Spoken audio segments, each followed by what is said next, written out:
The cowboy found her kneeling in the mud, hands red from blood that wasn't hers. His dog, old Rufus, shot through the flank, lay breathing shallow against her lap. Rain fell hard enough to drown prayers, but she kept whispering anyway.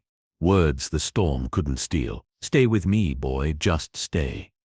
When the thunder cracked, the cowboy thought it was the sound of the animal's last breath. Until Rufus lifted his head and whimpered. She'd done the impossible. He dropped to his knees beside her, hat sliding from his head, whispering, "What are you?" She looked up, eyes shining through the rain. Just somebody who doesn't quit on what's still alive. And that was the night the whole county started talking about the black girl who healed the cowboy's dog, and what she awoke in the man who'd long stopped believing in mercy. Spring of 1891. Dust and lilac shared the same air out near Fort Mason, Texas. Cattle country, land hard as the men who ran it. Clara Mae Daniels rode into town on a borrowed mule and a promise she meant to keep. 24, tall, quiet, with eyes too old for her age, and hands that could soothe fever or set a bone straight. Folks called her the root doctor's girl, half whisper, half warning. Her mama, gone 2 winters now, had been a healer to anyone who dared ask, black, white, soldier or outlaw. Clara carried the same gift, though around here folks called gifts witchwork. She stopped at the general store for flour, but the hush that followed her was louder than the creak of the floorboards. The clerk, thin man named Elliot Price, didn't meet her eyes. "You Daniels's girl?" "Yes, sir. Best be movin' along. Some folk don't cotton to your kind hangin' round town." Clara smiled, the sort that doesn't reach the eyes. "Don't worry, I ain't hangin', I'm buyin'." She left him standing there, jaw tight, shame tucked behind his pride. Outside, the wind carried the low whistle of a train heading west. Freedom to some, farewell to others. She'd have given anything for a ticket, but she had business that tied her to the hills. Half a mile outside Fort Mason lived Wyatt Cole, a man carved from scar tissue and stubbornness. He'd fought for the Confederacy, came home with 1 good leg and 1 bad attitude. Lived alone on a spread of land folks called Ghost Creek Ranch. His only company was an aging cattle dog named Rufus, and a bottle that never seemed to empty. Wyatt didn't trust people, and people returned the favor. He'd buried a wife during the cholera wave and stopped talking more than 6 words at a time since. That morning he was fixing a fence when he heard the shot. Not his gun, too far east. Rufus barked once, then twice, and ran. Wyatt followed, cursing under his breath, shotgun in hand. The trail led into the cedar grove, where the air turned cool and damp. Then he saw her, a woman kneeling in the dirt beside his dog. Blood soaked her skirt, her hands pressed against Rufus's side. "Get away from him," Wyatt barked. She didn't flinch. "If I move now, he bleeds out." Wyatt froze. The dog's eyes rolled back, foam on his tongue. "What'd you do to him?" "What you couldn't," she said, voice low but steady. "Save him." He stared, a black woman alone in the woods, holding his dying dog like he was hers. "You a doctor?" he asked. "Closest thing he's got right now." She pulled a small jar from her satchel, uncorked it. The scent of pine and turpentine mixed with the iron smell of blood. "What the hell is that?" "Something my mama taught me to make. Keeps death confused." Wyatt didn't believe in magic. He barely believed in medicine, but he believed in desperation. So he let her work. She poured the mixture into the wound, pressed moss over it, then stitched it closed with a needle she'd boiled in her flask. Her hands moved fast, sure as lightning flashed above the tree. When it was done, she sat back on her heels and whispered, "Now breathe, boy." Rufus shuddered, then breathed. Slow, steady, painful, but real. By the time the rain started, Wyatt wasn't sure what to make of her. He built a fire under the lean-to, watched her wash blood from her hands. "You ain't from here," he said. "No, sir. Passin' through." "You got a name?" "Clara Mae Daniels." He nodded once. Wyatt Cole. For a long moment, the only sound was the fire spitting and Rufus's ragged breathing. Then Wyatt spoke. "You some kind of healer?" "Some call me that, and the others, they call me witch." She said it without fear, like the word didn't own her anymore. Wyatt looked away. "I don't believe in witches." "Then we got no problem." He almost laughed first time in months. Word got out before sunrise. Somebody had seen Wyatt ride back with a black woman behind him on the saddle, and a bleeding dog between them. By the next day, the saloon was buzzing. Cole's gone crazy. Let a witch touch his dog. Next thing you know, his cows will drop dead. But Wyatt didn't care. Rufus was alive. That was fact enough. He let Clara stay in the bunkhouse till the dog could walk again. At first they barely spoke. She worked by day, fed the dog and sang low in the evenings while Wyatt mended fence. Her voice was soft, steady, the kind that could quiet a storm. One night he asked, "Why do you do it? Help creatures ain't yours." She looked into the fire. "Because no one did when I was bleeding." Something in him shifted then, like a rusted gate finally opening. 3 days later, Rufus stood on all fours for the first time. Boone watched, jaw tight, eyes wet though he'd never admit it. Clara smiled. "Told you he was too stubborn to die." Wyatt cleared his throat. "You saved him. Owe you something." "You don't owe me a thing," she said. "Just promise you won't shoot at what you don't understand." Before he could answer, hoofbeats echoed from the ridge. 3 men riding fast, faces hard. Wyatt recognized him. Ranchers from down south, men who'd sworn they'd drive her kind off their land for good. Clara saw the guns on their hips and whispered, "Guess some folks still think mercy's a crime." Wyatt cocked his rifle, let him try, and as the 3 riders closed in, rain started falling again, like the sky remembered that first night and knew the dog wasn't the only thing that needed saving. Thunder rolled low like the earth warning both sinner and saint to stay inside. But Wyatt Cole didn't hide behind doors, and neither did Clara May Daniels. The 3 riders stopped 20 paces from the porch. Rain slicked their coats, but not their hate. The leader, broad-shouldered, mean-eyed, called out first.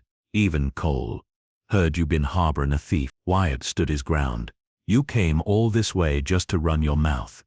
The man's lip curled. "We came for what's ours."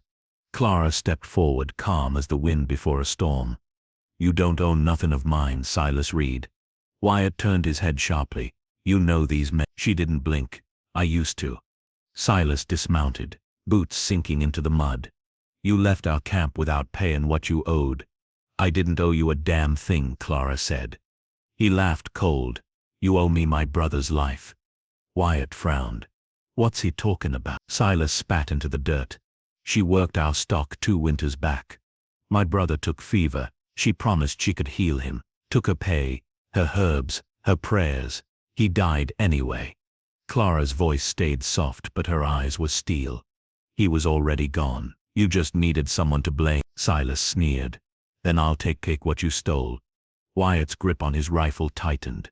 "She ain't stole nothing but my patience. You got 2 choices. Get back on your horse or stay here permanent." The man beside Silas reached for his gun. Wyatt didn't hesitate. His rifle roared once.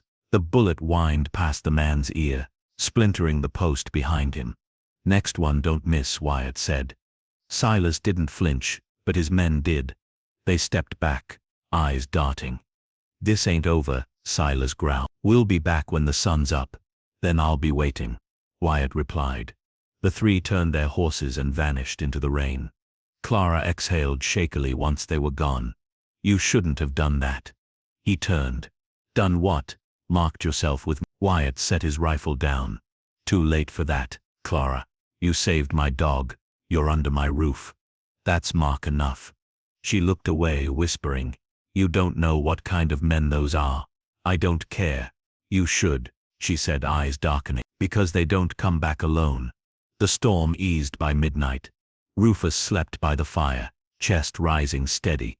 Wyatt poured 2 cups of coffee and handed her one. She took it with both hands, staring into the dark liquid like she was reading her future in it. "You ain't gonna ask," she said finally. "'Bout what?" "'Bout the truth. What happened to Silas Reed's brother?" Wyatt leaned against the wall. "You tell it when you're ready." She looked up, surprised. "You trust me that much?" He shrugged. "Trust don't need proof. Just instinct." Clara nodded slowly, set the cup down, and began. "Silas and his brother, Amos, ran a horse camp outside Bastrop. Poor folk sold them animals for feed. They sold 'em back at twice the price. They hired me to tend the horses and heal what was sick. I did what I could. But Amos, he had something worse than fever. He had guilt eating him alive. Wyatt frowned. Guilt for what? For the boys he sold into the army camps, she said. Runaways. Freedmen. He took bounties for bringing him in. I told him I'd go to the marshal if he didn't stop. He begged me to cure him first. Said he'd change. Her voice broke slightly. But he didn't. He died that night. Silas swore I poisoned him. Said I used roots and charms to kill him. She stared into the fire. He ain't stopped hunting me since. Wyatt was silent a long time. Then he said, "You didn't kill him." Her eyes glistened. "You don't know that. I know your kind don't kill for hate. You heal 'cause you can't stand losing what still breathes." The quiet between them wasn't empty. It was heavy with everything. Neither knew how to say. At sunrise, Wyatt saddled his horse. "We're going to town," he said. Clara stiffened. "Why?" "To talk to the sheriff before those bastards spin their story. They won't listen to me, then they'll listen to me." She hesitated, then followed. Fort Mason wasn't ready for the sight. Wyatt Cole riding down Main Street with a black woman beside him, both looking like they'd fought the night itself and won. Every porch went quiet. Sheriff Mays met them outside the jailhouse. "Mornin', Cole. You stirrin' the hornet's nest early." Wyatt swung down. "3 men rode onto my land last night, threatening my guest." "Your guest?" Mays asked carefully. "Clara May Daniels," Wyatt said. "She's stayin' with me, and any man who rides up my way again without permission gets buried there." The sheriff scratched his beard. "That sounds a lot like a threat." Wyatt smiled faintly. "Then I said it right." Clara stepped forward. "Sheriff, I can prove they've been following me across county. They think I murdered a man." Mays frowned. "You got proof?" She reached into her satchel and pulled out a folded page. Wyatt recognized it, the old letter she'd carried since the night she arrived. It was signed Amos Reed. "If I die before sunrise, it ain't the healer's fault. I got sins I can't wash. Tell my brother to stop looking for devils in places God sent angels." Mays read it twice, eyes widening. "Lord Almighty," Wyatt said quietly. "Now you know." The sheriff nodded. "You got nothing to fear under my watch. But those Reed boys don't take kindly to law. They'll come back meaner." Wyatt's voice hardened. "Then I'll meet 'em meaner still." That afternoon, as they rode back, the air shifted. The wind carried something foul, smoke and gunpowder. Wyatt's gut twisted. When they reached the ranch, the front gate hung open, and Rufus's barking echoed frantic from the barn. "Stay here," Wyatt shouted, kicking his horse into a run. But Clara followed anyway. She wasn't the kind to hide while others bled. The barn door creaked open slow. Inside, the smell of kerosene burned his nose. A fuse sizzled near the haystack. Too late to stop it. "Get down," Wyatt yelled. The blast threw them both back into the dirt. Flames shot up, orange against the pale sky. Rufus barked somewhere inside. "Trapped," Clara screamed, running for the door, but Wyatt caught her arm. "You'll die." Tears streaked her face. "Then so will he." She tore free, dove through the smoke. Wyatt cursed, then followed. Inside was chaos, flames climbing, wood cracking. Rufus lay pinned under a beam. Clara was already there, trying to lift it, coughing hard. Wyatt grabbed the other end, heaved. Together, they dragged the dog free and stumbled out just as the roof collapsed. They fell into the mud, gasping, soot-streaked, alive. Rufus whimpered beside them, tail thumping weakly. Clara looked at the burning barn and whispered, "They think they can scare me back into running." Wyatt wiped ash from his eyes. They picked the wrong ranch. And somewhere in the smoke, a shadow watched from the ridge. A rider with a scar across his chin, Silas Reed's brother, Amos's ghost in living form. He spat into the wind. "She saved a dog," he muttered. "Let's see if she can save the man next." By nightfall the barn was nothing but black skeletons against the stars. The air still smelled of smoke and old anger. Wyatt stood in the ashes barefoot, rifle in hand, face streaked with soot. Behind him Clara wrapped a blanket around Rufus, who whimpered in his sleep, but still breathed. "You can't watch it burn forever," she said softly. "He didn't turn. A man ought to look at what he failed to protect. You didn't fail. You fought. Didn't stop him. he said. Didn't stop the fire. Ain't that the same thing? She stepped closer, hand on his arm. You can rebuild wood, but if you start thinking everything you lose means you failed, then you'll never stop losing. For a moment her words sat heavy between them. Then she walked away, leaving him alone with the ghosts and the crackle of cooling embers. The next morning brought silence thick as frost. No birds, no wind, just that stillness before something breaks. Wyatt saddled his horse, scanning the ridge with eyes that hadn't slept. Clara came out of the cabin, braids tied back, eyes sharp. You expectin' them back? He nodded. That blast was a warning. Next one won't be, she sighed. Then we can't wait. For what? For the truth, she said. He frowned. What do you mean? She reached into her satchel, pulled out the same folded letter Amos Reed had written before dying. You remember this? Hard to forget. There's more, she said, handing him a second paper, one she hadn't shown before. It was an old map, stained and torn, with a red X drawn near a place called Chalk Creek Crossing. That's where Amos kept the ledgers, she explained. Records of who they sold, who they buried, and who paid to make it quiet. If Silas's brother's alive, that's where he'll go to burn what's left. Wyatt looked up sharply. You said Amos was dead. She swallowed hard. I thought he was, but the man watching from that ridge. That was him. They rode out before noon, Wyatt on his chestnut mare, Clara on his spare horse, the wind carrying the scent of cedar and danger. Rufus limped along behind for a while before Wyatt whistled him back toward the cabin. The trail to Chalk Creek was rough, jagged rock, dry gulches, and the kind of silence that feels like eyes. Clara rode ahead, scanning the horizon. You ever killed a man, Wyatt? She asked. He didn't look at her. Once. Didn't feel like winning. Then promise me something. What's that? When the time comes, don't shoot to kill unless you got to. He smirked faintly. You think I got mercy left? She met his gaze. I think you've been waiting for a reason to find it again. By sundown they reached the dry riverbed that locals called Chalk Creek. The ground glittered white under moonlight, dust shining like bone. A small shack sat by the bend, old, crooked and flickering with lamplight from within. Wyatt dismounted first, rifle in hand. Stay behind. Clara dismounted too. Not a chance. They crept close, the crunch of gravel muffled under boots. Through a crack in the boards Wyatt saw him, Amos Reed, alive and grinning, face half burned, eyes full of madness. He was throwing pages into a barrel fire, ledgers, letters, proof. Damn fool, Wyatt muttered. Then Amos spoke, his voice raw but clear. You can come out now, Cole. I was wondering when you'd catch up. Wyatt froze.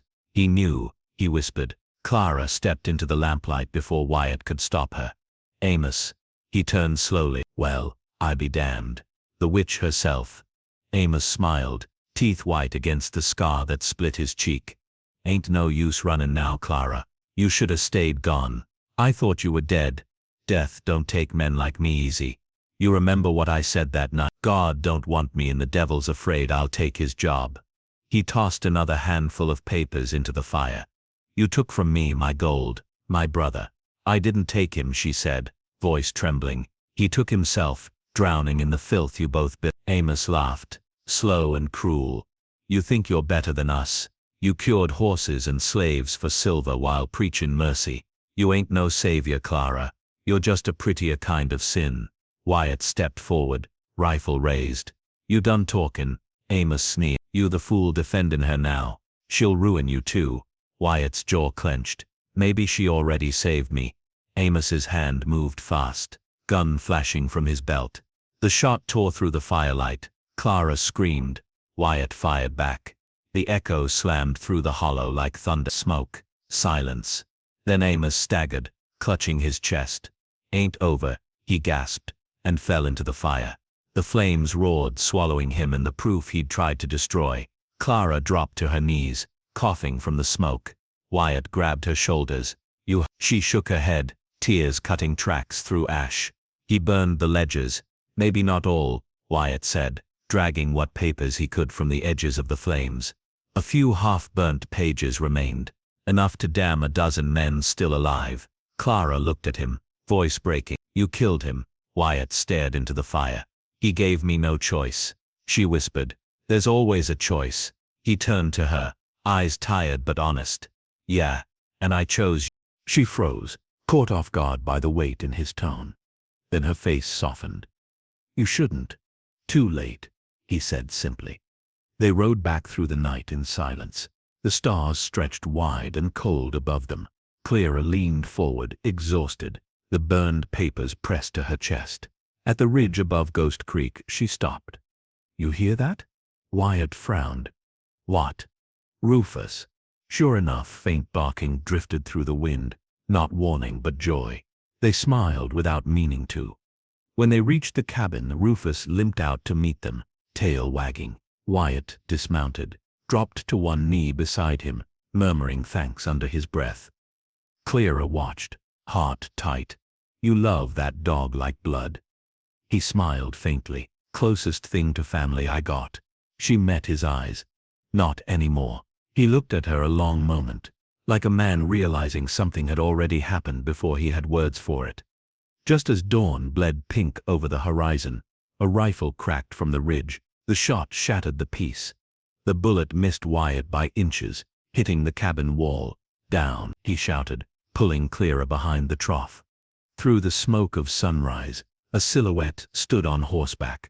Silas Reed, alive, angry, watching.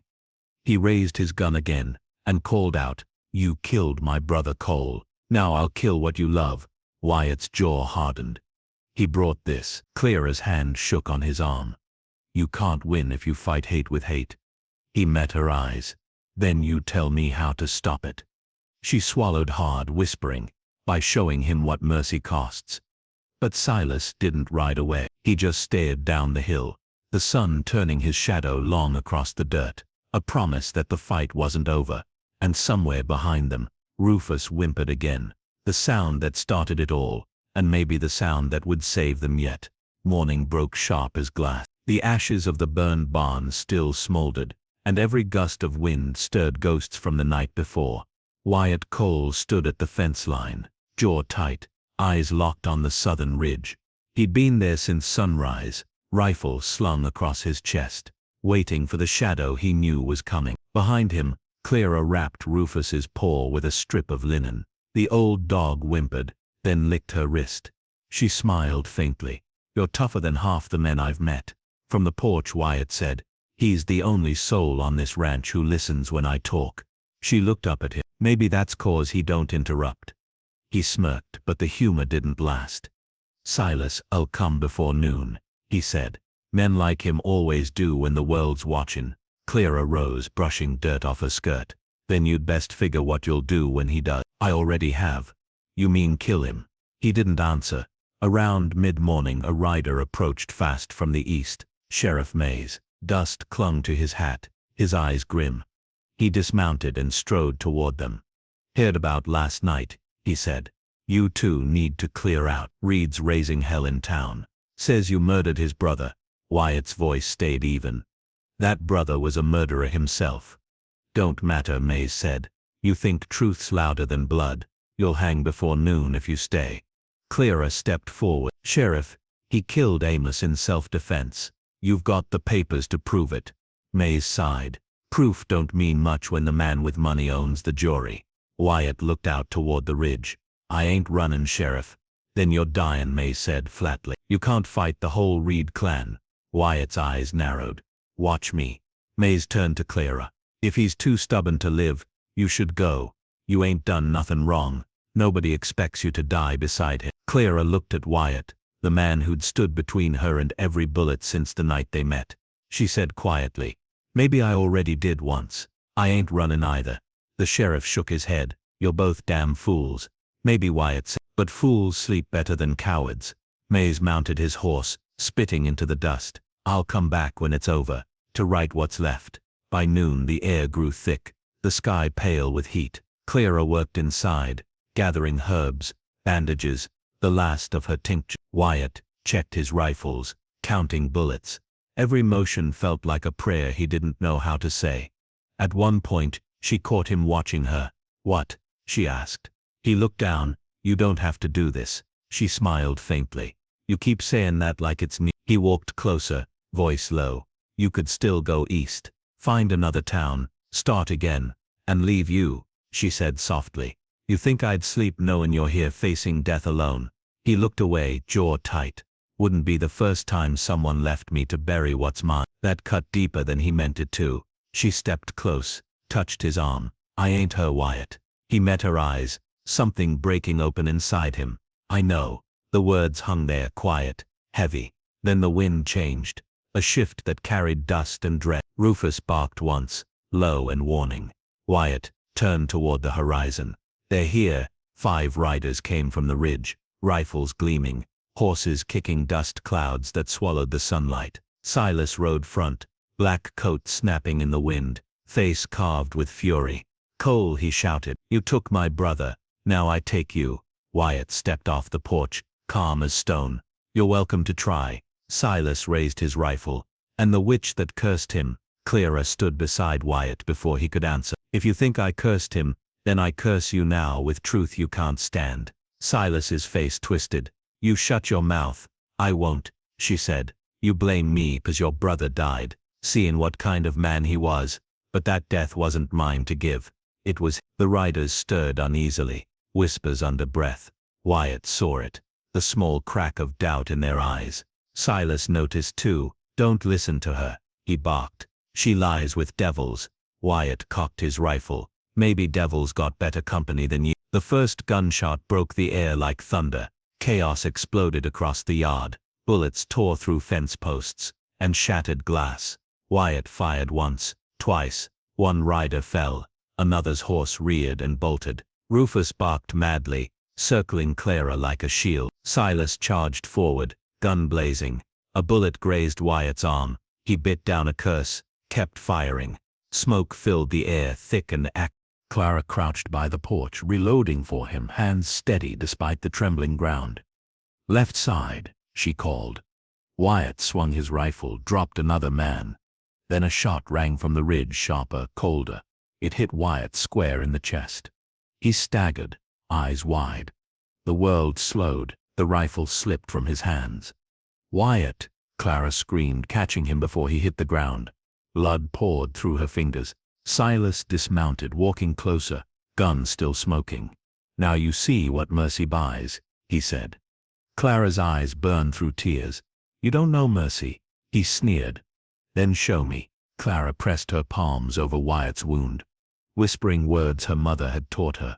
Words from a time when healing was half faith, half fire. Stay with me, she murmured, voice cracking. Please, stay. Blood soaked her skirt, hot and heavy. Wyatt's eyes fluttered. Don't, he gasped. Don't waste it on me. You hush, she whispered fiercely. You still owe me a sunrise. Her hands glowed faintly from the reflected firelight, the warmth of life fighting its way back through him. Silas stepped back, spooked. What the hell are you doing? She ignored him, kept whispering. Come back, Wyatt. You hear me? Come back. Wyatt's chest rose once, twice, then steadied. His hand gripped hers, weak but real. He whispered, You did it. She smiled through tears. Told you, I don't quit on what's still alive. Silas roared in disbelief, raising his gun again, but Rufus leapt before he could fire. The dog's teeth sank into his arm. The shot went wild. Wyatt, half conscious but burning with rage, grabbed his fallen rifle and fired once more. Silas fell, eyes wide, breath gone. And just like that, the world went still again. Clara cradled Wyatt against her, sobbing with relief and exhaustion. The remaining riders fled, spooked by what they'd seen. A dead man rising, a healer turning death aside. Sheriff Mays arrived minutes later with his posse, rifles drawn. When he saw the bodies and the smoke, he whistled low. Looks like you two finished your own trial. Clara didn't look up. He needs a doctor. Mays nodded. Then let's get him one. As they carried Wyatt inside, Rufus limped after them, tail wagging weakly, eyes full of loyalty and love. That night, Clara sat by Wyatt's bed, his breathing steady but shallow. She held his hand, whispering softly, You were right, Wyatt. Mercy's a dangerous thing, but maybe it's the only thing that saves us in the end. He stirred faintly. You ain't leaving, are you? she smiled. You couldn't make me if you tried. Outside the wind shifted, gentle now, almost kind. The land for once was quiet, and under that hush, the healer who'd once been hunted for her gift, sat beside the man who'd finally learned its worth. The price of mercy had been blood, fire, and faith, but it had bought something neither of them expected: belonging. The morning came soft, like it was afraid to disturb the wounded. The air smelled of rain and smoke, and for the first time in days, no one was chasing anything. Not death, not revenge, not ghosts. Clara sat by Wyatt's bed, fingers wrapped around his. His breathing was shallow, but steady. The bullet had missed his heart by an inch. That inch was mercy, the same kind she'd begged for him to have. When his eyes finally opened, he blinked at the light, confused. You stayed, he rasped. She smiled faintly. You're a hard man to walk away from. He tried to speak again, but she pressed a hand to his chest.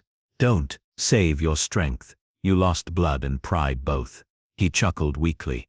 Guess I can spare one. Rufus lifted his head at the foot of the bed, tail thumping once, a sound that filled the room with life again. Clara leaned down, kissing the dog's muzzle.